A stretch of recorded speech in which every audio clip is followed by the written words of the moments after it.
చూడు చారు, శిక్ష అమలవుతుంటే మధ్యలో వచ్చి డిస్టర్బ్ చేయకు. ఇక్కడ స్వయంగా రఘురాం గారే శిక్ష వేశారు. నీకున్నంత ప్రేమ ఆయనకు లేదా ఏంటి?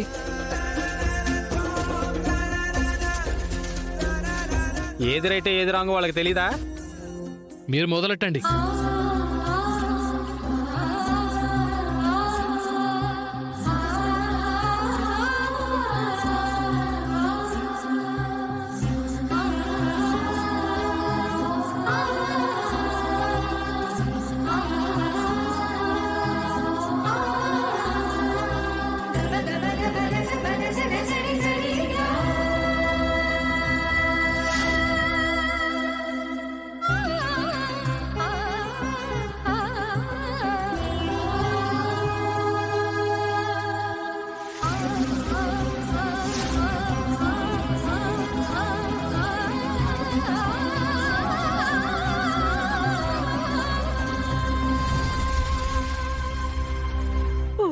రఘు,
ఆపండి ఆపండి.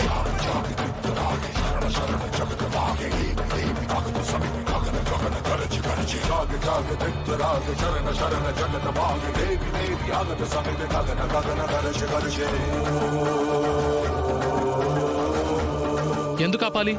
ఇక్కడ ఏం జరుగుతుందో తెలుసా? ఏం మాట్లాడుతున్నావు బావా? ఇదంతా ఎప్పుడు జరిగింది? నాకు కూడా తెలుసు. గొడవ జరగడం ఇష్టం లేక నేను కూడా మౌనంగా ఉండిపోయాను. నిజమే అల్లుడు గారు, పాపం పద్మ అనుకున్నాం గాని ఇంత పెద్ద శిక్ష వేస్తారనుకోలేదు. తప్పుని తప్పని వేరెత్తి చూపించకపోయినా పర్వాలేదు, కానీ నిజాన్ని దాచి నిజాయితీగా బతికే వాళ్ళకి శిక్ష పడుతుంటే చూస్తూ ఉండటం మాత్రం తప్పు. నేను దీన్ని వేరే రూట్లోకి తీసుకెళ్దాం అనుకుంటే వీళ్ళు వచ్చి కథనే మార్చేశారు. ఏదో మంచి సినిమా చూద్దాం అనుకుంటే మిస్ అయ్యేలా ఉందిరా. కంగారు పడకన్నా, చూద్దాం. ఏంటమ్మా ఇలా చేశారు? ఇంతసేపు ఇక్కడ ఇంత జరుగుతుంటే నువ్వు నిమ్మకి నీరెత్తినట్టున్నావా? నన్ను క్షమించన్నయ్యా.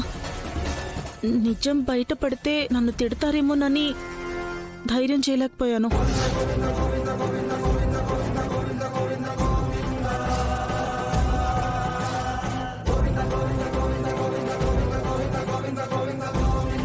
నువ్వు చేసిన పనికి ఏమైనా అర్థం ఉందా? 2 నిమిషాలు మీరు రావడం ఆలస్యమై ఉంటే జానకమ్మ గారికి అన్యాయంగా శిక్ష పడేది.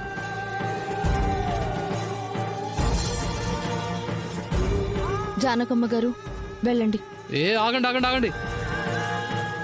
మీరు చెప్పినట్టే జరిగింది అనుకుందాం.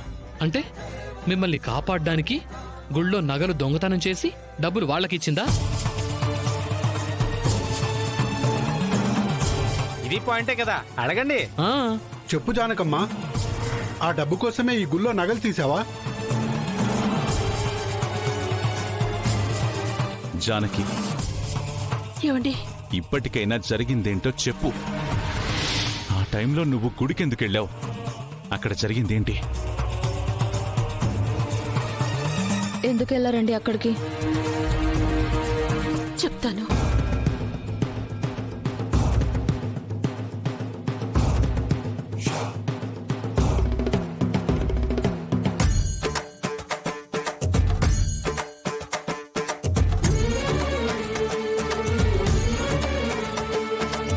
ఈ ఊళ్ళో న్యాయం కోసం, ధర్మం కోసం, దాన ధర్మాల కోసం, ప్రతి శుభకార్యాల కోసం ఎవరికి ఏ అవసరం వచ్చినా సరే